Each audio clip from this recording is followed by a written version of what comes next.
Okay, welcome. It's great to see all of you for this council meeting in spite of all of the heat. Thank you so much for coming. I want to start with Keith's weather report, please. Tell us there's cool weather coming. Yeah, when? Yes. Yes, but when? Monday. The only problem with that is that we're probably going to get some very violent weather Monday Oh, to accompany the change from such very hot weather to much cooler weather. But tomorrow and Saturday and Sunday, temperatures are going to be flirting with the century mark. And on Saturday and Sunday, it may be even hotter than 100 degrees. Maybe 101, 102, 103. right here? And there has been excessive heat watches issued for the weekend here, which is very unusual. Right. And we're probably done with any thunderstorms, any precipitation until Monday. Then after that, things dry out and we're probably going into a drought Oh, for an extended, protracted period of time into August. oh, But at the same time, temperatures for the rest of this month into the early part of August will be below normal. So that's the good news. okay. So we just need to get through the next 3 days or something, okay? When you say below normal, exactly what is below? 80s instead of 90s. Okay. And more tolerable Humidity. because the dew point temperatures are gonna be in the mid to upper 70s with temperatures around 100 degrees. Most people can't function in those conditions. Right. It's already pretty So the only thing I can, Except say for to after everyone is weather's just to fine. stay cool and be prepared for power outages and down trees, blocked roads, and, some pretty heavy weather moving through here on Monday. And that's the price, unfortunately, we have to pay Right. to get the cooler weather. So that's it. Any questions? If there's any preventive tree work, James, that we need to do before Monday, let's call. Yeah, we have a day. Yeah. So before I'm through here, I would like to introduce someone to you that was very helpful to us at the July 4th picnic down at my house. Dragon, if you step up here, son. This young man actually lives in Rollingwood, but before he moved to Iceland, he could, he was very helpful to me with these parties and picnics here, dating back into the early 2000s. Oh, Wow, thank you. Thank you. He did a superb job, as Tina will attest to, and James. He did a So- lot of setting So up for the party Dragan, line. maybe you could just tell them a little bit about yourself and how you wound up in Iceland very briefly before we sure. start the meeting. Well, let's start this off. Dad used to be a diplomat, but then he retired and we moved to Iceland for 9 years and then moved back here. oh. So that's a very His short mom story. right now, unfortunately, today is in the emergency room, and I think the reason Yeah. is because she's had heat prostration. Oh, dear. They're not used to this kind of weather in Iceland. This is a big shock to the system. Yeah. So they ran out of the house very quickly, and I was like, okay, bye. So I didn't know what else to say. So that's why I was like, okay. Well, we want to thank you personally for your help and assistance. Yes, Oh, thank you're you. welcome. You're welcome. Thank you very much. And wanted to bring you up here for a good civics lesson. But also thank you, Keith Best and village Riley, council for anywhere. all the work you two did.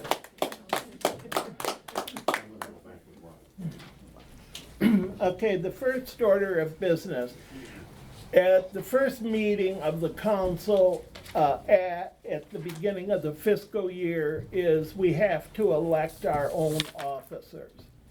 And so the meeting is open to nominations for council officers.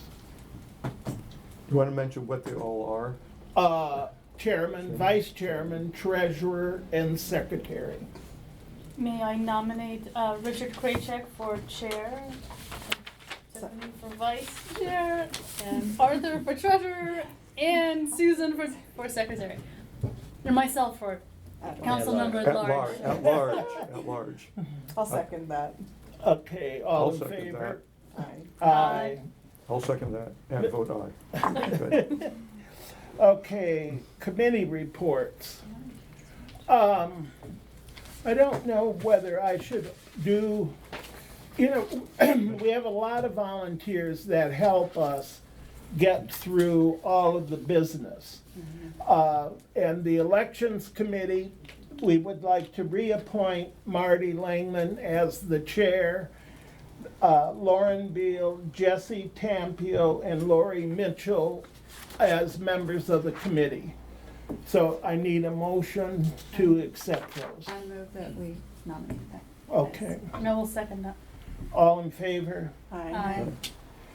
That for the ethics committee, that Todd Mann, I am proposing as chair, Mark Efron, and Paula Dizio. I need a motion to accept. I'll move to accept those three for ethics. All in favor? Aye. For the Community Engagement Committee, Christy Tampio, Sally Van Tassel, Catherine Hample, Barbara Sachs Singer, and Keith Allen. Is there a chair of that? Christy Tampio is chair. Okay. All in favor? Aye. Opposed? Okay.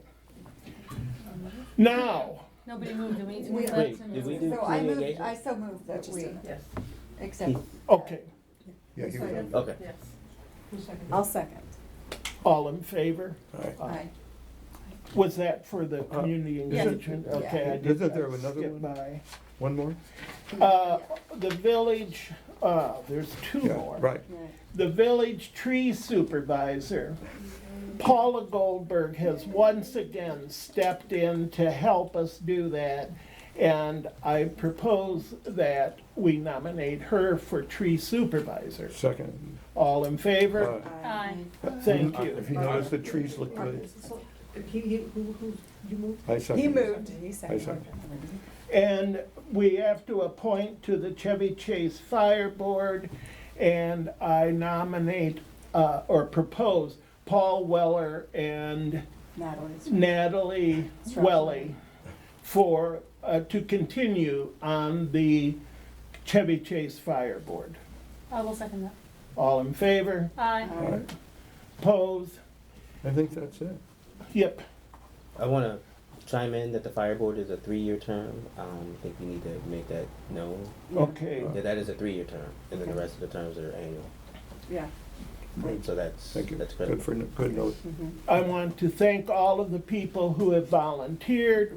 We still need more volunteers for elections, and I'd like more for the Community Engagement Committee. So if you would like to help us as a village, please let us know. All committee meetings are open to all residents. And so that if you just want to go to a committee, they will announce that publicly that they're having a meeting, where it is and the time, and anyone on the committee or not is welcome to attend. And I also forgot the announcement that we record the council meetings. We're doing that now, and that you should be aware of that. If you want to make comments, please give your name and the street you live on, because that helps us with the recording.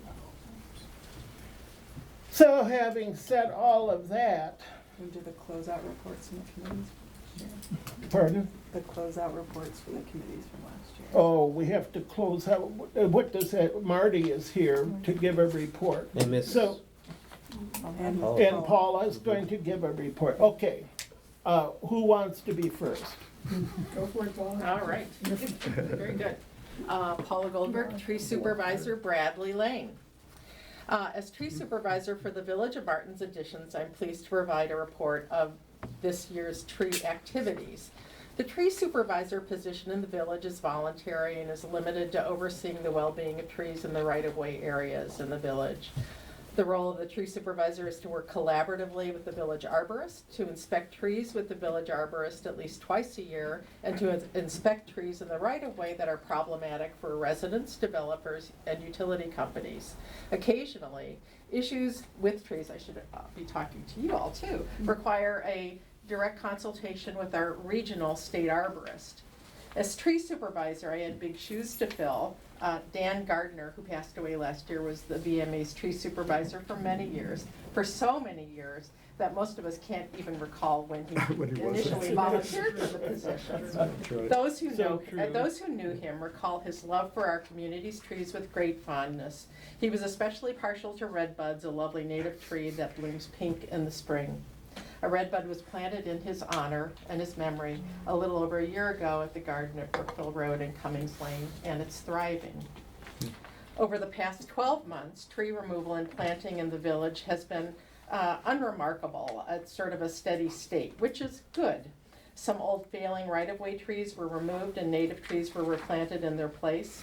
On occasion, residents requested the removal of diseased or failing trees in the right-of-way. Both PEPCO and WSSC provided permission to remove old and diseased trees that impeded their work. These trees were replaced with native trees that are consistent with the right tree for the right place industry standard.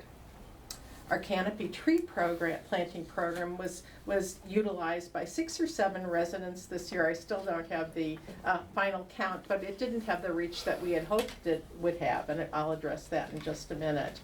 We also need to credit Tina Lurie for her work in submitting the Village of Martins Edition's application for Tree City USA. We were awarded this distinction last spring thanks to Tina's hard work and dedication. Moving forward and regarding trees, these are what I see as our continued needs. Number 1, to continue to build resiliency and sustainability with our right-of-way trees. Native tree species, those that have evolved specifically in the mid-Atlantic, are better able to handle our warming temperatures and increased rainfall than our non-native trees, and offer crucial food sources for native insects, birds, and small mammals, thereby supporting biodiversity in our area. We also need to continue to work closely with our village arborist and prepare for natural calamities. It's a matter of when, not if. We've been very fortunate as a community over the past several years since the derecho of 2012 and have not, as a community, sustained significant tree damage.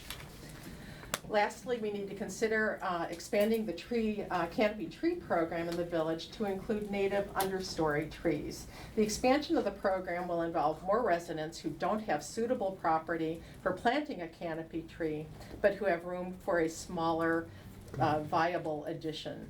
This enhancement will improve our community's environmental resilience and biodiversity in these environmentally challenging times. Respectfully submitted. Thank you. Thank you, Thank you. Paula. Thank Thank you for being our tree supervisor.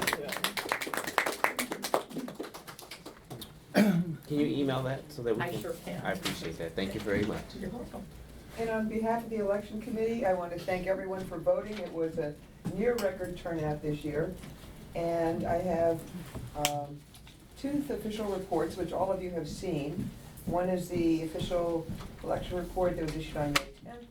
And the second is the letter from the chair of the committee, me, that came out later that week. So, James, I haven't had a chance to say hello to you. Let me greet you officially and give you the 2019 election report and the letter from the chair that explained why it took a little longer than usual to count the ballots. Fantastic. If you could forward this to me You via have it. email, I You appreciate have it. it. You have it. Yay. Let the record show that our village council has appeared. Where were you coming We from? won't note the time. I'm sorry, go Where were ahead, you Marty. coming from? Yes. Okay. In other information, the committee had one final wrap-up meeting after the election. We have a list of things that we'll be looking at next year, including some way to make it clearer when you say, vote for 2, don't vote for 3. I don't know how you can say that more clearly, but if there is a clearer way to say it, we'll find it. And we'll be coming to the council with a few other minor things. You know, every year we make small improvements, so we will be coming to you in the fall, probably September, with a couple minor things. I do want to share with you some of the comments from the community that came in. As you know, we had to disqualify 6 ballots where people voted for 3 people because they didn't read the instructions that said vote for 2. And we've had proposals from the community, some of which are quite funny. One of which is that the election committee hold remedial reading classes prior to next year's election, as well as remedial arithmetic classes. We had many people write in that we've done a great job. They thanked us for being so thorough. we got called by one neighbor, obsessively fair and thorough, counting the results twice, because they were the 4 votes of each other. And we may adopt that as the official committee motto, your VMA election committee, obsessively fair and thorough. That's a nice one. For next year, people, when we have 3 seats open in the next election, people have recommended we put big posters around the whole area saying, vote for 3 this year. If you vote for 4, somebody came with a riot and said, 1, 2, 3 votes legal. Vote for 4, we feed the ballot to the beagle. And then another resident suggested that we actually get the BCC high school cheerleaders here with their pom-poms to cheer that as a chant, so that no one would vote for more than 3, which is the allowed number next year. So anyway, there was quite a bit of community discussion about that. 98% of the voters followed the directions and voted for 2, and it was a really remarkable election. I do want to just say for the record that I think the election committee, my teammates, were superb. To hand count 522 ballots twice. Then to answer that really obscure legal question about whether writing in a name on the writing line was enough to count as a vote, or whether you have to also check the box. Does anyone in this room knew the answer to that question before this election? We all know the answer now. And last but not least, I want to thank our weatherman Keith again for letting rain on us this year after having been soaked twice. Thank you so much, Keith. And again, we'll be working with the council, and we look forward to another wonderful, competitive, interesting, and amazing election next year. Thank you all. Thank you, Marty. Thank you, Marty. Thank you, and all of the members of your committee, but also our thanks goes to all the committees and all of the members. It's just really important that we have volunteers to help, because we want to be an active village. Okay, we're opportunity for the councils to hear resident comments. Marty? This is a personal comment, not a committee comment. I would like to officially request, I believe I requested again, unofficially, but let me request it officially, that we add a street light on Chestnut Street on the phone pole by my driveway. With that maple tree in bloom, it is so dark, the maple tree in full leaf. I mean, my front walk is like a hazard at this point, even with little lights, you can't see. So could you please add, I know you're looking at additional streetlights, I'd like to put an official request on the record for 1 more streetlight on that pole on Chestnut Street by my driveway. Okay, And thank you. thank you. I think that we've identified 7 areas where we're putting in new poles. Gaps. Is it, do you know, James, 7? We're waiting on a walkability study to actually come in so he can officially tell us exactly what. Okay, But yeah, it sounds about right. okay. Any other comments? Paula? Hi, Paula Goldberg, Bradley Lane. I sent a letter into the council some time ago and can briefly summarize it here. I'm just, and I think our village residents can read the letter if they're interested, but basically what I would like to request is that the council contact the organizers of the Bulldog 5K run that takes place on the first Saturday in May every year, and ask that they reroute this race to exclude the Village of Martins Additions in Brookville Road. We have, for several years, the race has been routed up Brookville Road, and there are those of us who live quite some distance, or some distance from Brookville Road, and are inconvenienced by the road closure. So I know that the organizers are very good at getting permits for road closures in the District of Columbia and the state of Maryland, and would hope that the council could appeal to them, if you see fit, to share the pain, to ask another neighborhood to absorb this inconvenience. Thank you. Thank you. So, a quick question on that. Ron, I think Brookville is a state road, so we don't have jurisdiction over the road. We'd have to ask, I believe, as a courtesy, rather than giving or withholding approval Oh, yes. of the road. Yes. Yes. We have custody and control of the sidewalk, but not the road. Okay. Any other comments? Building Administrator's Report, Doug Lohmeyer. A couple things to go over at 7204 Chestnut Street. That's the house that received a couple variances a while back. We requested a wall check to make sure that the addition in the front and the side comply with the variance. And the applicant said that they are working on it and will be getting it to us shortly. So that's coming up. That you requested a wall check? Yes, Okay, requested. They provide us with a wall check. okay. Do That's they, what it's- at this, I'm sorry, Doug, at the same time, do they also look at the height? When they're close to the maximum height allowed, we request one, but on this one, they're not. Okay, Yeah. thank you.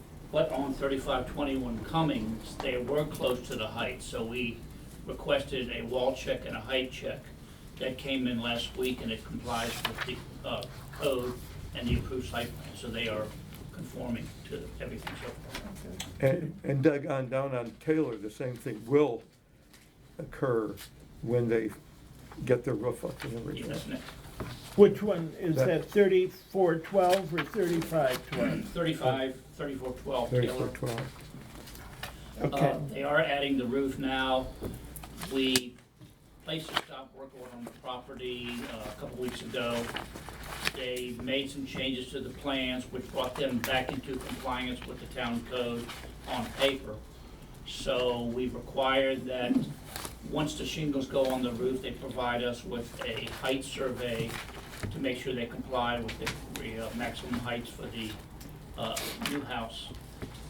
We've also requested that they go back to the county to make sure that the changes they made to the height do not require a county reapproval, which would require a village reapproval. So I spoke to them, sent them an email earlier this week, they are looking into it, so I haven't, but we will get a height check on that building when the shingles go on. okay. And that height check requires an engineer to sign saying that it's accurate? It's a surveyor will sign, yes. Yes, but there's somebody's signature Yes. on it. It isn't just, Right. I checked it, there's an actual process. Yeah, the land surveyor will go out and check the height of the building Right. and compare it to the. It is email. Okay, is it? Yes. Okay, Great. okay. Okay, What happens if they're above the limit? They either have to adjust the house to come down, or they can apply for a variance, and the council would rule on that. One of those two. Okay, thanks. But our requirements are lower than the county's, so they have to comply to ours. Good, thank you. The same thing happened on 3407 Thornapple. They have provided us with a wall check for the foundation that was poured recently. And once they get the roof on, they will also be providing us with a height check. So that's coming up in the next couple of weeks probably. and those obviously all check out. So far they have, yes. Okay, thank you. A couple items under the miscellaneous items. James had asked me to do a study of properties along Brookville Road to find out which properties have vegetation encroaching onto the sidewalk. Yeah, So I believe we've identified 6 properties, and we're gonna be sending them letters requesting that they cut back the vegetation. Or allow the city, village right. to. Get out do- Wayne and his shears. do that. Yes, so- But they have to pay us if we do. No, Yeah, of course, but to allow the city, so you have Right. options. right. Got it.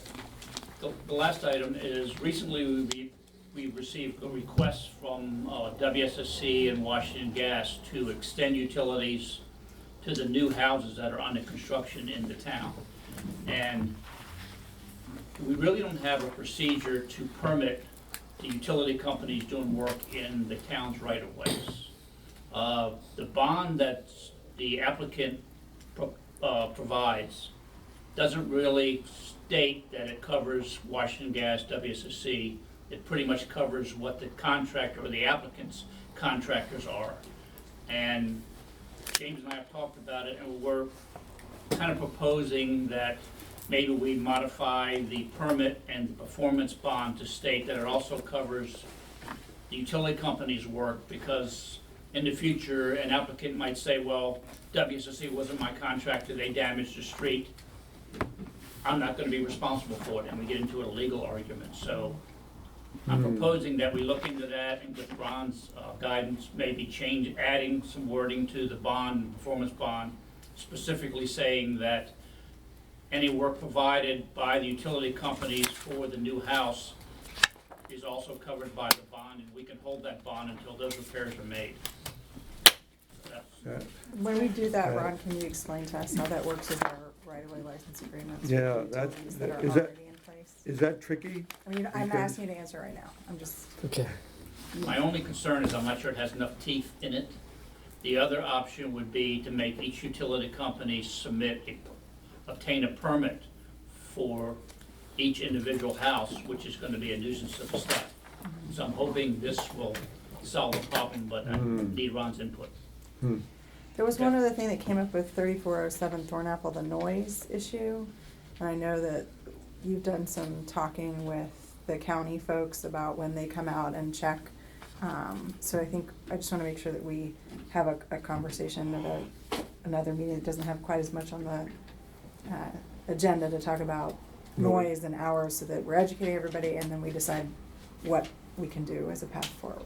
We had the same situation with the Taylor Street over the weekend, and they were contacted Monday, and Okay. problem is the subs are, even though it's posted on the board out front, and the subs are supposed to comply with it, they don't always get it. And those builders are supposed to be accessible to us whenever we have problems, so I don't know if we find them or whatever we need to do. Well, it would seem like a stop work order would not be inappropriate. I mean, if they, certainly once, we could understand, but I think it would have to be clear to the builder that if there is a second violation, yeah, that we would issue a stop work order for a day or 2 days just to get their attention. I don't think that's an unreasonable, can we do that? Yes, you can. Okay. And, well, Doug, let me to clarify, Doug, the problem was that they were working outside of permitted hours? They were working before 9 o'clock on a weekend, Okay. yes. We did issue a stop work order a couple years ago on 3405 Thornapple because of the noise violations, and it got their Well, attention. yeah, I think that that's not an unreasonable thing because it really upsets the neighbors. I'm also pretty willing that we go back and look at the hours of construction because we're getting complaints about 9 o'clock that people can have construction until then. And we might want to not make it so late at night. Yeah, But- because I think Thornapple, they were working within. That's the county. The Thornapple was working with, well, we have our own work hours, Right, right. Thornapple was working within work hours. It sounds like Taylor was not, but this does touch the noise. Yeah, I'd be interested in looking at that part of our building code and amending it. We currently, the hours are during the week are 7 to 9, 7 a.m. to 9 p.m., and on weekends are 9 a.m. to 6 p.m., 7 p.m. 7 p.m. Except on Fridays. Except on Friday. Fridays earlier. Are also at 7, And federal holidays follow the weekend. Oh, wait. And Sundays? which is 9. What about Sundays? I think they work all day Sunday. Well, they 9 to can, 6. again, if they work within these hours, not, they can't start before 9, and they have to be done by 7. Is that right? 7 on Friday, Saturday, Sunday, and all federal holidays. Monday through Thursday is 9 p.m. Of 7 a.m. to 9 p.m. Right. So do you have, do we want to discuss this now? No, let's put it on the agenda for a future, so we have the opportunity to think about it, Okay. get comments. Yeah, resident comments. Yeah. Okay. And Richard, you could document the current violation with the issuance of a notice of violation, and the notice of violation could warn if there's a second violation, then a citation will be issued. Oh, good, let's do that. What's required to, I've sent them an email telling them, is that sufficient? But it's up to the council. I mean, typically a notice of violation be a Just a letter from the manager or from me. Okay. To the builder. Yeah, highlighting the code section that's violated, the action necessary for abatement, and the possible sanction for a second violation. So you also point to the fine amount. Good, okay. So let's do it. Any other things, Doug? That's it. Thank you. James, James, the manager's report, and welcome to Thank your you. first Two meeting. months worth. Yeah. He's only been here like 3 weeks. I think it's fine now. Yeah, yeah. Can you introduce yourself? James Gaston. Otherwise known as sometimes known as JG3. Yeah. Yeah. If it's JG3, it came off my phone. Yeah. So- I like that one. James had been working at the city of Petersburg, Virginia, in a management capacity. And so we have been very lucky to get him. He's come with good experience, and we're pleased to welcome you. Once again, Councilmember, thank you. Thank you for having me, and I'm glad to be here. Prior to Petersburg, I was actually in Dallas, Texas. I was public information officer along with economic development director for a small town right outside of Dallas. So, and then prior to that, I used to work for the district government for, I would rather not say, but for a very long time. Really quickly I realize I have a long agenda for the manager's report, so I'm gonna try to go as quickly as possible. My official start date was June 10th. I have, through the suggestion of Attorney Bolt, to become a Maryland notary, just in case anyone in the city needs a notary here. After that, I attended the next 5 council meetings in our immediate area to get a sense of what the other communities are up to and any issues that may be raised. So in regards to your issue about the race, that might be something I would take to one of the other towns, especially the village of Chevy Chase. Doug, of course, provided me with a tour. Wayne also provided me with a tour, and he also gave me a brief training on how the construction permitting and code violations work here. Things that I've done. The VMA community or Dan Gardner garden has been cleaned up with the loose debris, and thanks to Green Sweep, they're the ones that cleaned that up. So I don't know if anybody's noticed, you can actually now see the plaque. So we got that cleaned up. The city has an old style light at 72 Chestnut Street that does not match VMA installation LED street lights. So that is something I'm putting. How did that slip by? That's really odd. I thought the same thing. Yeah. So I need a suggestion on what we should do, and then we can also take into consideration Miss. Don't help me. Langland. Thank you, Miss Langland. Thank you. Take into account, so that would be 2. There Yeah, are like and plus 8 others. dark spots. So Yeah. we need to find, there was a report Right. that was done that had dark spots throughout the Okay. village. So if we're gonna do 2, We should Yeah. do we should them do all. them all. Well, I So agree. what we did was we adjusted some of the poles. We didn't install necessarily new ones, but we did move some of the existing ones to spread out the light, Okay. which is the change that actually Marty has noticed because the light moved from one side of the street to the other, I believe, And next it's to on your the house. far side of a huge maple tree. Yeah. And then the tree. Right. For that north side of the block. Right. Okay, But so the dark spots at the time were not addressed. so in addition to the dark spots, once we figure that out, I'm really concerned about the one that doesn't meet the current. So I realize we want to do them all at once. but Right. I want to move quickly as possible to get this When one we did done. install them, it took quite a bit to actually get the lights in, so you may want to contact Pepco to order enough to be able to. Spoke to Pepco. Pepco said that it's our issue. What's our issue? Ordering them. Ordering Ordering them, them. get them installed. Yes, that sounds Believe me, right. I already went down this road. That's why I'm That's right. trying to Yeah. Yeah. move forward with this. as Okay. soon as Right. possible. Yes, we want you to move forward with all of Yeah. this. All right. Okay. So I met with Ron Bolts, Joseph Cutro, Dan Baden, Paul Wolf, and the former village manager, Matt Trollinger, just to get a sense of what the issues that are here in VMA, and I've got a really good sense of where we're going and where we probably need to go. I attended the MML conference in Ocean City, Maryland with Councilmember Cessna. Wonderful, wonderful conference. I'm looking forward to joining for next year. Training. I am scheduled to do QuickBooks training in August of 2019 in an effort to help with the accounting here for the city. I've also registered for the Academy of Excellence in Local Government at University of Maryland. It's a 2-year program. You take X amount of courses, you attend the various workshops, and you receive a certificate. So I am on track for that as well. My thorn in my side. I drafted a letter to Mike Shirazi regarding the problems with our door downstairs along with the tile. The tile has been fixed. I don't know if anybody noticed it, but the tile has been fixed. The door, on the other hand, that's another situation. Two people came out. One guy couldn't fix it. The other guy was able to tell me what was wrong with it. The door handle's going to cost $1,300. Why?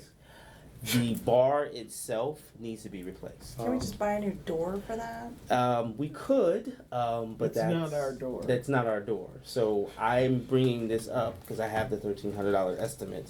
What do we need to do? How do you want to proceed? Because right now I can't. If you notice that the lock is not working, Right. because if we install the lock, then we get locked in. So I have a brand new lock. I've got 18 keys, but I can't do it until we fix the doors. Well, why don't we get an estimate on how much it would cost to put in a new door? With that being said, this is not our building, so I need to add. Right, I no, need no, permission no. from you guys to Right. go. What I'm suggesting is you've already got an estimate on fixing it. Mm-hmm. So get also an estimate on replacing it. Okay. Send that to Shirazi and say, here are your options, but we need to do something. Okay. And I just wanted to make sure I had the permission to. You kind of- do? Okay. Yes, All right then. absolutely. Sounds good. Not that I didn't know I did, but I just Yeah. wanted to make sure that that's the direction we were moving.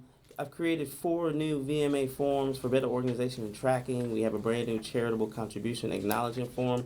What that does is that allows for wonderful, wonderful, spectacular people like Keith Allen and his crew to provide goods and services for here in VMA without the thought that they're going to receive something in return.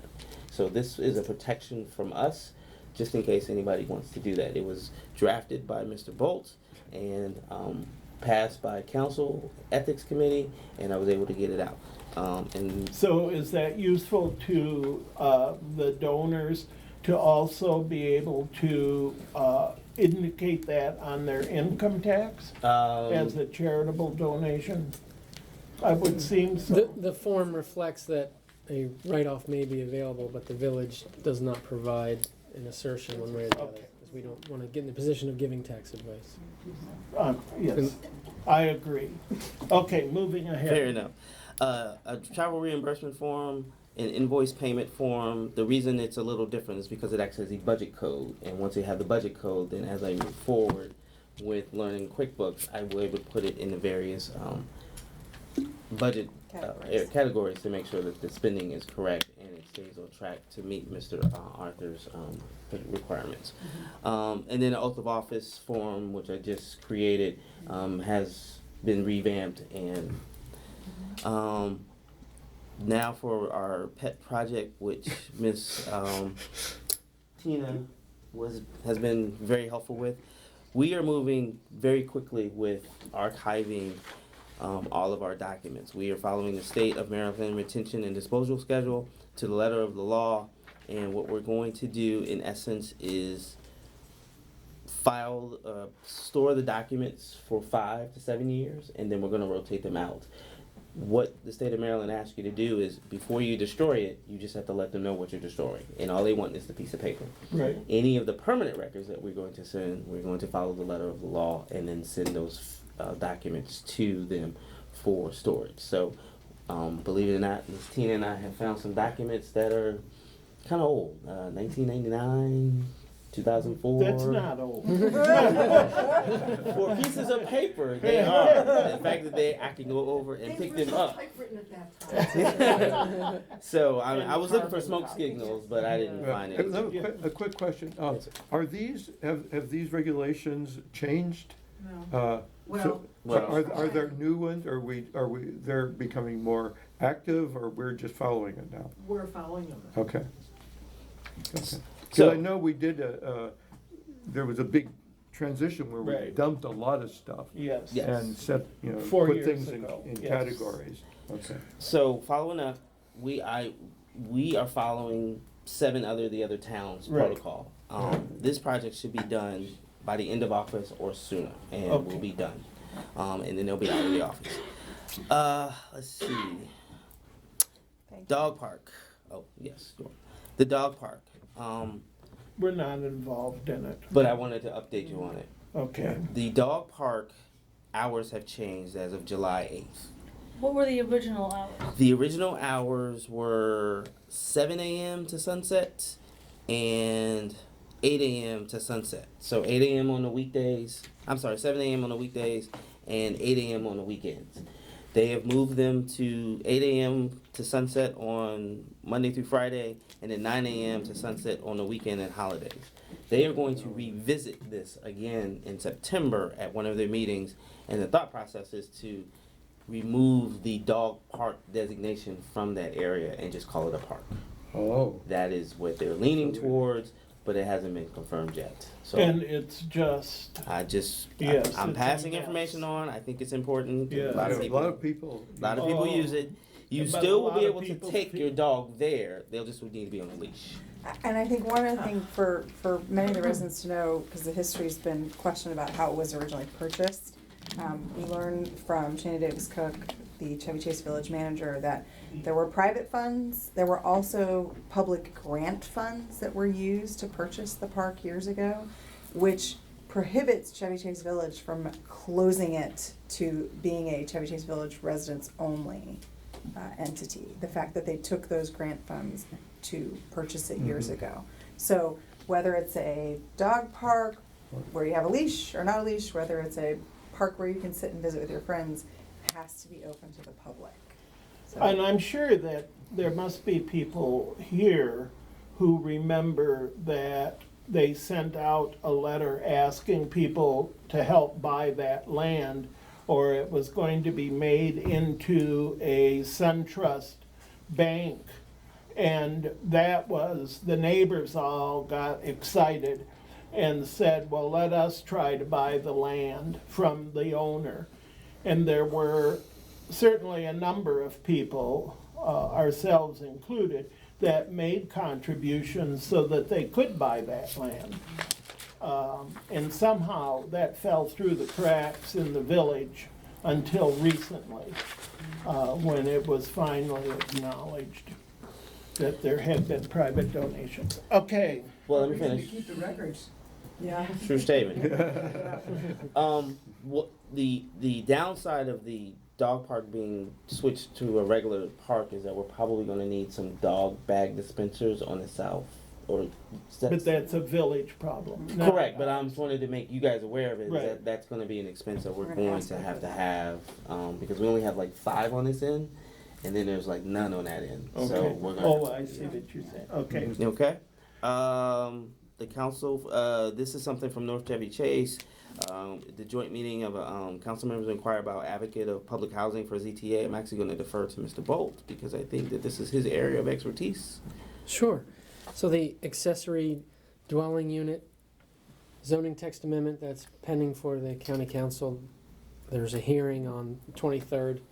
It's anticipated it'll probably be adopted on the 23rd, but we're not sure of the effective date because the county council has recognized that there are other areas of the code that'll have to be reviewed and amended for internal consistency. And I believe you saw my email on the 17th. The county introduced the licensing bill that will govern how an accessory dwelling unit can be licensed. And in a nutshell, the current licensing framework for an accessory apartment will be maintained. an applicant will have to post a sign in their front yard indicating that they're seeking a landlord license for an accessory dwelling unit. And it is subject to a public hearing. If someone wants to object to the county's finding that all the requirements for an accessory dwelling unit have been met, they can do so and trigger a hearing before the county hearing examiner, or challenge the adequacy of street parking. But they, most likely will now become permissive uses as of right in the R60 zone, as we've discussed before. What does that mean, that people can now have apartments in their houses? So, yes, and you'll be able to build a detached second house in your rear yard and turn it into an accessory apartment. Not likely in the Village of Martin's additions due to our building And code, setbacks. Well, correct? well, Well, the county code would exempt existing detached garages that are converted into ADUs from county setbacks. So the village should take a look at its building code and see if there's any amendments that need to be done, if you're anticipating any impacts from the accessory dwelling And units. which can we say that you may not have accessory dwellings? We cannot, because that's a land use regulation, and being in the regional district, we have no land use and zoning authority. We must rely upon the county for that, but we can impose building regulations, and so we can impose greater setbacks than the county, greater parking requirements, lot coverage requirements, and the like. Some of the other neighboring towns are thinking about, should accessory dwelling units have larger setbacks than sheds and detached garages, for example, Right. because of the impact that may result. Yes. I'm sorry, we really need to come up with a proposal for that by either our August or September meeting. Because I think we should act on that of including larger setbacks so that we aren't, and also off-street parking has to be required. Yeah, so I can prepare an ordinance to get the discussion started Thank with you. some. Did you mean to say off-street has to be required? Yes, so that they, that. On-site, On-site, okay. that they have to have a parking not on the street, so that, Not because street parking is such a problem already. Yep, and stormwater drainage Yes, could be a big impact. okay. So I think it's also But good we for us to don't- know when Doug and Ron talk about this. Doug's not here, so I'll look to both of you. Okay, given our current building code, what do we need to do to add to that so that we don't have this crop up? We have some properties that are 16,000 square feet and some that are 6,000 square feet. So we want to make sure that people can make improvements to their homes without allowing for people to build apartment complexes in their backyards. Right, yeah, so Chevy Chase View met last night, and they haven't introduced anything yet, but they were thinking about possibly imposing the same setbacks on a detached dwelling as are imposed for a main dwelling, anticipating that the impacts are the same, with respect Oh, to that's interesting. lights in the house, noise, cooking, Right. and so. Given our setbacks in building code right now, unless there's a lot of unused setback space in a way, if you're really building out to the max, if a residence right now is kind of out to the max, you can't put another structure in there, can you? You could use a detached Well, garage. it depends on the size. So, a local architect, Yeah. well, Paul Geiser does a lot of work in Chevy Chase View. I believe there's a link on the Chevy Chase View website to a PDF that he prepared and presented to the county council that shows some 3D modeling of what these may look like. And if you picture a lot that has a detached garage right now, and just imagine the detached garage. Garage is an apartment. Right, being converted. Right. Or So what you're during saying, some of the work sessions, the Fed committee even discussed that, you know, the large metal storage containers that arrive house. on ships. Yeah. That those Oh, could, yeah. those could be installed and converted into houses. And in the District of Columbia, they already are. Mhm. so, but they would have to be within, in any case, within all the setbacks and everything else. Right, but if we only have a 7-foot rear setback, then Yeah. you know, there's plenty of room on And a some lot of of the- lots. Yeah. Okay, I think that Okay, we have if to you address can it. come back with some thoughts on it. to Sure. present Yeah, and the links to village. any of these other documents, so Okay, yeah, I can do that too. yeah. Okay, so we understand it. community events. Thank you very much, Mr. Bolt. That was detailed. So, community events. Thank you very much for the May election. Wonderful, spectacular. I think you spoke about it enough. Independence Day celebration. It was at June 30th from 3 to 6. Big thank you to Tina Laurie, Chevy Chase Park Operations, which I'm now calling Mr. Allen and his crew, Riley, David, and Dragon. Operations. I gotta call it something. And Renee Lady, is that? Yeah, that's right. Okay. So, want to say thank you to all of them, and then the community engagement committee, along with Lauren Beal. She was very, very instrumental when we had a couple of hiccups. And then we used someone named Ishmael, was that correct? From Rolling Acres. So it was a wonderful event. Next year's event is probably going to be on Sunday, June 28th, 2020, from 3 to 6 p.m. I have some very good news, by the way. As you very well know, or some of you don't know, we had a couple of small minor hiccups. With that being said, we have received refunds from Wonder Bunny and Mid-Atlantic Adventures, which has already been deposited into the account. That equal to 5%, 10%, 50%. The Mid-Atlantic gave us $750 for the inoperable slide. And that represents how much percentage of our total bill? About 10%. I think it was the actual cost of the slide. Yeah, it was the actual Okay. cost of the slide. I'm sorry, it was the actual Okay. cost of the slide. I was thinking of the final bill, but it was Yeah, the actual cost of the slide. okay. And then Wonder Bunny, I guess that was what, about 4 or 5%. I don't know percentage. Okay, All right. that's fine, thank you. No problem. I had a debriefing with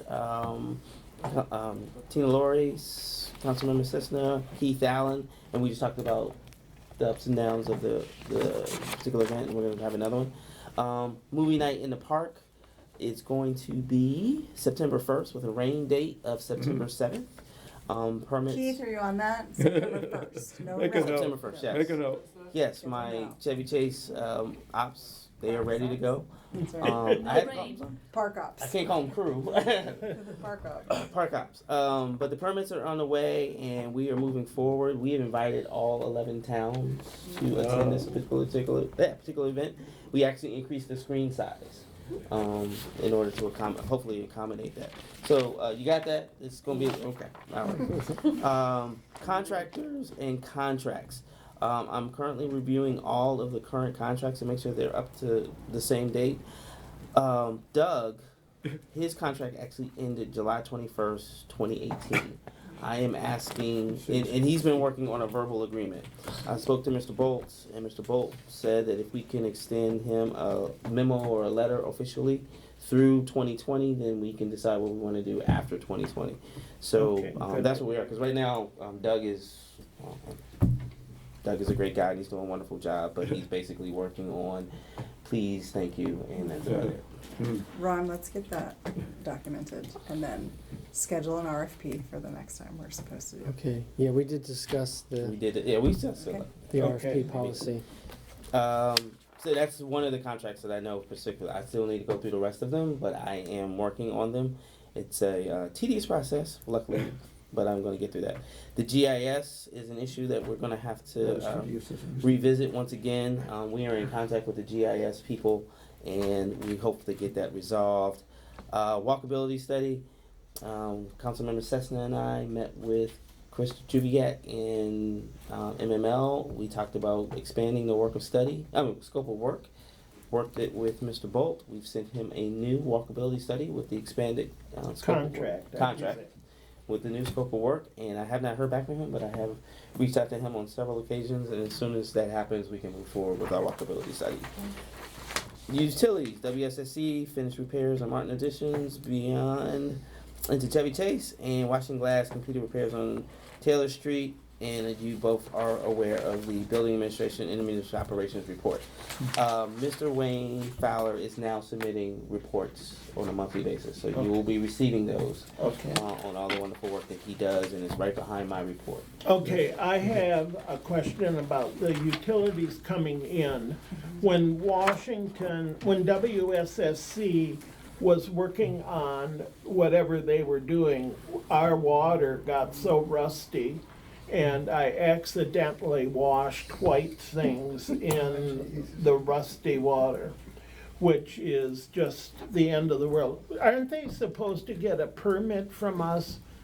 And can they please tell us, because if they're doing that work, it really affects water quality. Paula? Yes, Paula Goldberg, Bradley Lane. It did happen to me on a random day. I emailed our closest neighbors. But I did call WSSC, and they said that if you, that you can apply for a reimbursement for the clothing that got ruined by the rust in your water. You can try an over-the-counter product to bleach items. You can't. But you can request reimbursement for Right. those that are damaged. So bleach doesn't work. What works is vinegar, water, and salt, and you soak them for like a day and a half, and then put them out in the sun, and it all goes away. Sunlight is the best They also disinfectant. supply a product to help with the clothing. I don't know how Okay. good it is, but they will provide that if you ask them. And then Okay. you can take a day off of work I was to gonna actually say- do this. Yeah. Advance notice would be nice. Yes. Well, Now, that's it. I wanted to explain on Don't that. they have to get a permit before they can come in the No. building? No, That they we don't. never require It that. depends on what they're doing. If it's an emergency or something like that, they do not. But if it's a major construction, they do. But for what they were doing in your situation, they do not need to let us know. So can we revisit that? I mean, I can't remember what it was where you said we had right-of-way license agreements that were granted in perpetuity, and whether or not we can revisit, I would just like to know, like, Yeah. how much can we? Sure. So state law governs what we can and cannot do with respect to the utilities. Washington Gas and Pepco, we have a little more control. Basically, the state law provides they have the right to operate in our jurisdiction, but we can impose reasonable restrictions on them. WSSC, as a state agency, is Not everybody can hear. WSSC as a state agency has very broad authority. Yeah, there are sovereign basically, and we can't do much with respect to WSSC.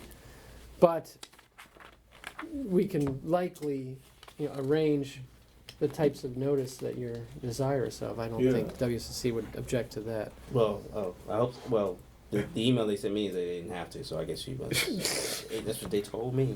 But maybe that's because we haven't asked for it in the past, so let's put in a formal Yeah, request. if they, right, if they would just let you know in what area they're going to work I agree. in, it would make a difference, because sometimes your water gets cut off. No, wait. Most of the time, it is rust that comes through. Okay, And then Wayne Fowler's report follows mine, basically outlines the things that he's been up to. Okay. And that's it. And I am done. thank you. You're welcome. Very good report, I appreciate it. Yeah, that's it.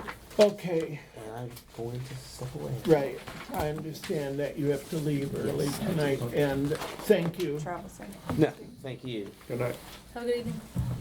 Okay, action on minutes from May 9th. They were approved by email, but if I could have a motion to approve the minutes from May 9th as presented. I need to interject real quick. Yes. Doug was actually supposed to talk about your situation in his report, and he didn't. So why don't you really quickly say what you want to say regarding your report? Bye-bye. Glenn Dunford. Hi, Ben Dunford, Taylor Street. Really quickly, as we're looking to do some improvements to the backyard, including the installation of a hot tub, which is needed for therapeutic purposes for a child. The village ordinance is vague, it does not list a hot tub in it. But out of an abundance of caution, we just like to get your approval to do such a work. And Doug and I went to his particular property. Like I said, Doug, we inadvertently left this particular issue out. The code does not talk about hot tubs, but the way he described what he's trying to do something no more than like having an outdoor fireplace. And that's what he's in essence trying to do. So Well, so why, I mean, can you just submit the drawings, what you're doing? I mean, looks like there's not a permit required, so why would we Okay. push Do for we it? need a permit? Well, the definition of building includes appurtenances, so I would ordinarily deem anything that's appurtenant to the single-family structure to be subject to a permit requirement, if it's above grade. And in the past, we've not regulated below-grade appurtenances like stairwells and the like. But, I mean, is the hot tub above grade? It can be below grade. Well, is there any setback issue? Is it gonna be 5 and 5 feet off? Yeah, so the permit requirement really is just notice. Here's what we're doing, so the village knows what the construction is and whether it complies with setbacks. And so your neighbors know, yes, there's a permit for what's going on next door. So, could you read that section again? Yeah, here, we can take a look. Definition of building includes appurtenances. What's the deal with pools? Can we build pools here? Yes, you Yes, can, yes, with you a, can. with a But permit. it goes, but not limited to porches, decks, breezeways, steps, stoops, exterior stairways, bay windows, oriel entrances, balconies, vestibules, air conditioned heat pumps, and generators. I mean, So are you putting an in-ground hot tub, or are you putting an above-ground hot tub? That's right now our plan was to put it in above ground. However, if we just graded the site around it, then it would not be. Well, typically the council doesn't give advisory opinions on construction projects. We need to see plans, because there Okay, could be so- some miscommunication. We may say, yeah, you don't need a permit, and then you build something and we change our mind. So we need to see the plans. Is that, I mean, do you have plans, or is it just a unit you're buying and you're going to set it in? It's a self-contained unit that's being bought. Right, so can you not just provide where you're setting that in so that we see that you are honoring the setbacks? We're not against what you're doing, we just need to know what it is you're doing, enough information to say, yes, you comply with village code. That's it. Okay, so you want a little bit more information so you can say, yes, you comply. Yes, drawings, that where you're going to site it and how big it is. And then you can determine whether or not a permit Right. application is required. So, based on my drawing, you're gonna make the determination, because I think this is a question of whether or not it's a building. And based on your definition, I would say it is not. And reading this definition, I mean, it's very ambiguous, but you list many things, and what's for you to come back in the future and say, this meets the definition of a building. Well, can I ask, what is the concern? Why would you not want to apply for a permit? It's just a time thing, like, we have work starting tomorrow. Okay. That's the big thing, Okay. it's time. We don't wanna do something and start it without having to do rework and pay additional funds.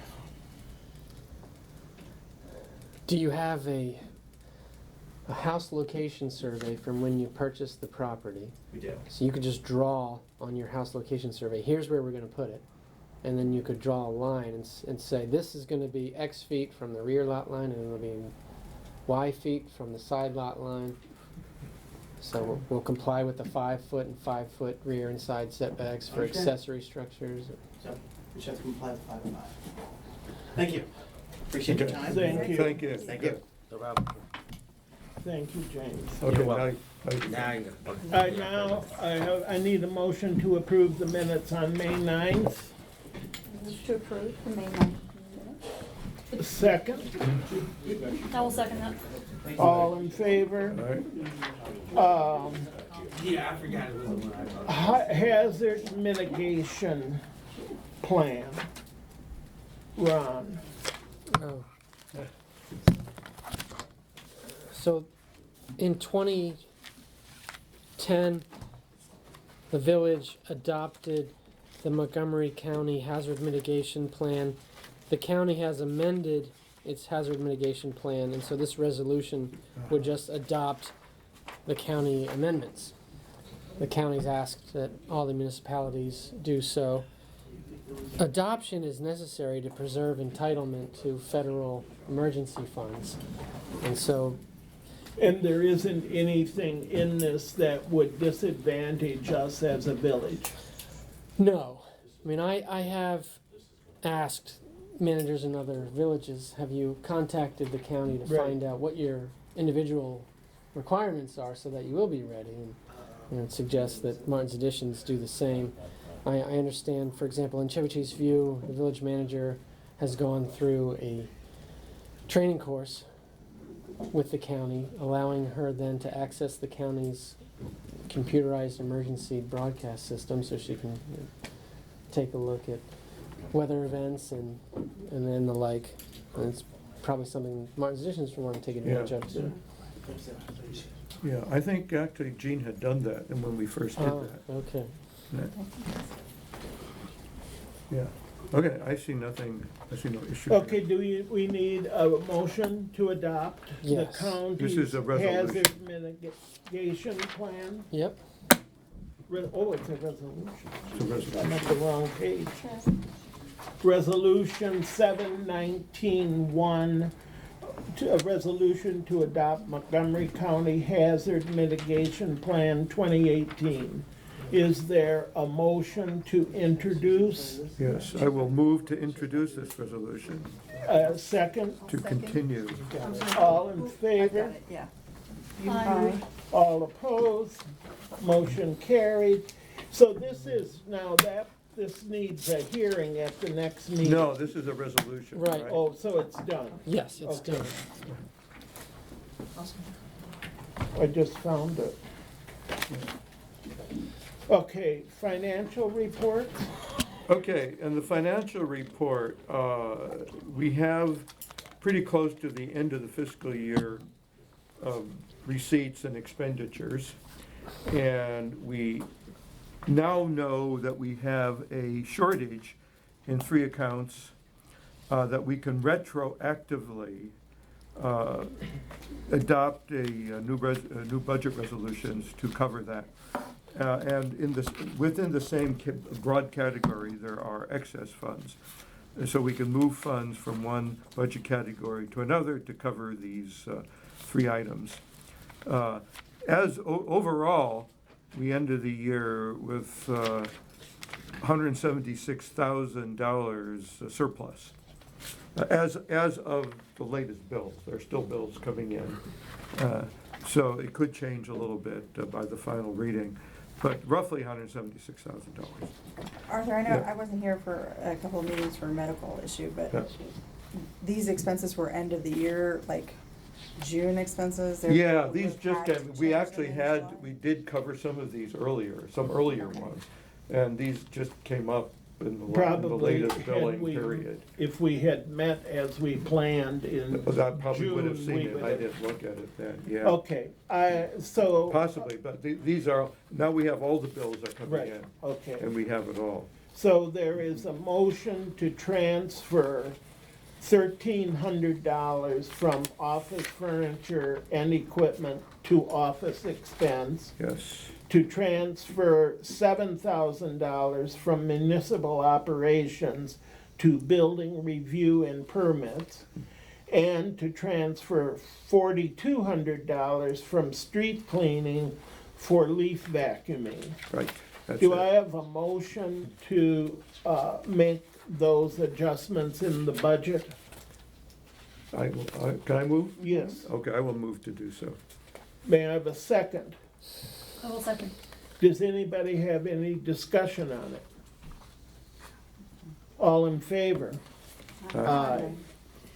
We skipped over, I know, I'm coming back to that. Okay, that's it. Okay. And the audit, I think, has already started. composting.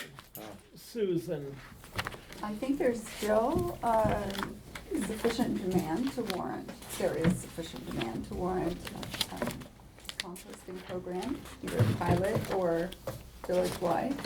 I think the amount of demand actually is probably greater, than for a pilot program. okay. And I've been researching companies and think we should issue either an RFP or. So you're suggesting not just a pilot program, but a But village-wide. Because I village-wide? think we have more demand than, I think we have more And demand than with- just a is- pilot program, which is generally around 20 households, I think. 20 I households mean, is just pilot, or is A that? pilot, but that's just my And what is the understanding. cost difference between having it as a pilot or a village-wide service? I think a pilot program actually would assume that people would pay for it, although the village could assume the cost. But the costs do go down per household if we do it village-wide. So, So, and it would be like what had been discussed earlier is that you would have a covered utensil or pail. a bin, yeah. Bucket. Bin Bin. in your house, and you could put in all of your food items rather than dumping them out. And that once a month, once every I 2 think- weeks, Some of the services are weekly. okay, you would take that bucket out for them when they drive by, and they would collect all of that, and then we would get back some mulch or The- whatever soil. Right. The homeowner would get 2 compost drops. Right. One in the fall and one in the spring. So, do anybody here have an interest in that? My goodness. Great, We've had multiple residents express. I know. And persistently express interest. So in I that think service. we should go ahead with an RFP, and then we can decide how we want to Allocate do costs. expenses. And Yeah. also in the village survey over the last village survey, there was a significant amount of interest in that service as well. So it's Okay. not just people who are bringing this up, it's also, We need to move on it. yeah. I would say I looked at the data from the last Yeah. survey, and it was less than a third of the households said indicated that they would support participation as well as participate themselves. So I think also a discussion of the program, since different people, different villages have set theirs up in different ways. Some people say we will help facilitate the arranging of this, but each individual household will pay for the service. Some have said we will pay for the whole service. So I think my questions are around, one, from the indications in the survey, we're not gonna have a huge number of people participating, because when Katja wrote it, it was, are you interested in participating? Or would you support village funds being used for, and would you participate? And then the second question was, would you support village funds being used for, and would you participate? And that number is the number that I'm talking about, the combined. So it's about a of the two. third. So we definitely need to look into options of opting out so we don't pay for households that don't participate. Right, I think But- it is a per household. But what would be the cost of about 100 households if they were to participate, right? And I Whether think we we want to have, bill or not. right, I think that we have an opportunity to review how this would be paid for, and whether or not we wanted as a village to offset some of the costs or all of the costs. But we need to understand how much that would actually cost. Right, yeah. right, And because then it what- isn't in the budget, I'm sorry, Rob. The town of Somerset has a program in place along the lines as Tiffany described the former, where they help facilitate, but individual households sign up and pay directly. And if we know anyone in Somerset, we could get information. And I see I see in the town, the container sitting out there. Right. So I don't know how they And we have do several residents it. who use the contract services Paula now. does, yeah, I know Um, Paula so has. not- Oh, so you're using it right now? For years, yeah. Oh, Who do you use? Huh? Is it Compost Crew? Who do you use? Compost cab. Cab. Yeah. Yeah. And once, and we're given we're given a 5-gallon bucket to collect our compostables in, and that bucket is emptied by the driver once a week. And twice a year, we are given mulch or composted dirt. And Well- I think part of the research and discussion, this will be another truck on our streets, which we need to figure out days, times. And then for, depending how the program is structured, right now, when trash doesn't get picked up or recycling doesn't get picked up, the phone calls all come in here. So if this is another contract, that's another thing that will be added for Tina and James. If somebody's stuff doesn't get picked up, what happens? And another thing on the other side of the ledger is that there may well be a decrease in the amount of landfill. And so There will be some decrease, and it could ultimately result in lower costs for the garbage. for the garbage. trash, yeah. We don't pay by tonnage. Well, but it could be. Yeah, mean, I like, think that if It it's could be. If reduced. there's a significant Right. drop, it could be factored into the next contract.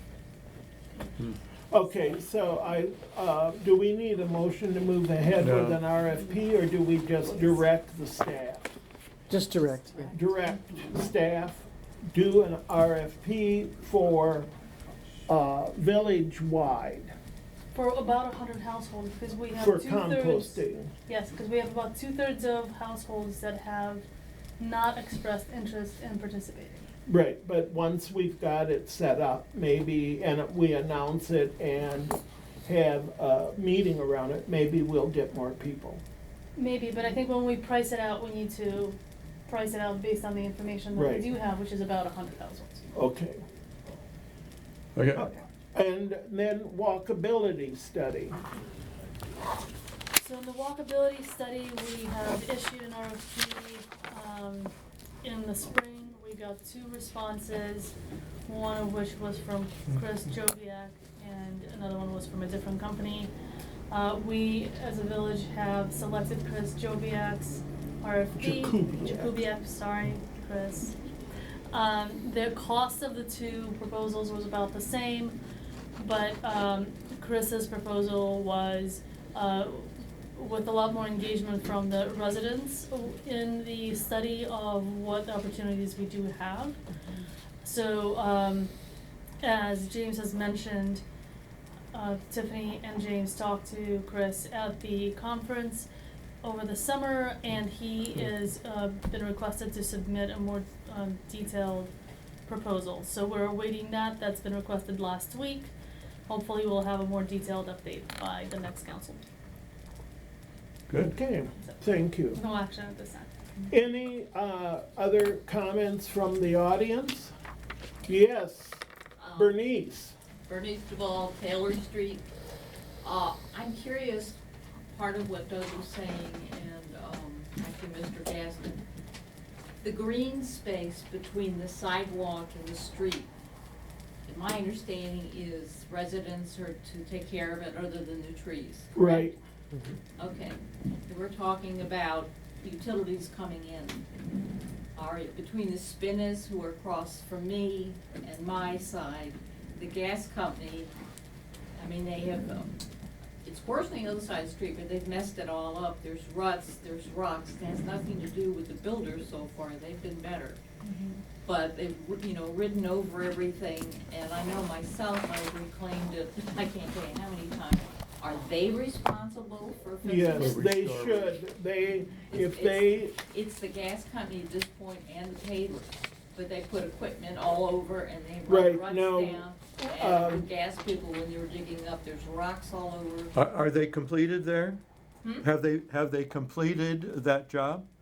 I think so. The Mhm. paving for the moment, I don't know what happens when the builder hooks up some things, I don't Right. know. The gas company came constantly from last November until theoretically it's fixed. But Yes, I think the staff should call the gas, Washington Gas, and they have to put it back as they found it.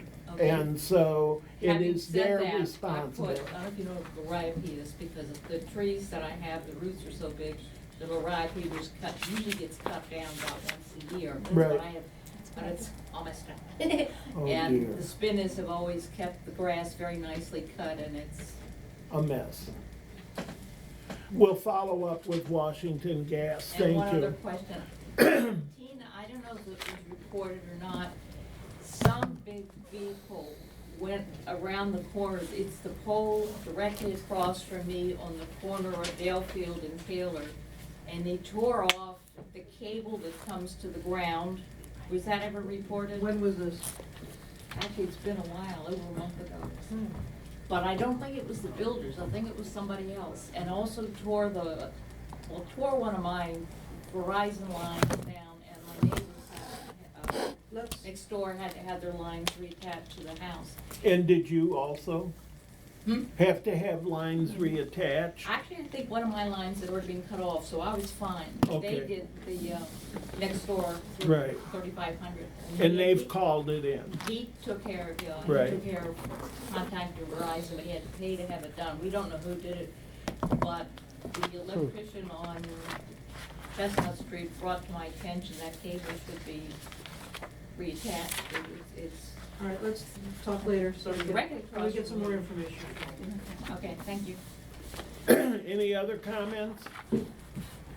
Thank you all for coming. I need a motion to adjourn. Enter, Executive session. Right, and, oh, I'm sorry, we're going to have a motion to enter into executive session to discuss legal business. related to a recent Open Meetings Compliance Board decision and the use of emails, and the authority is General Provisions Article, Section 3305B7.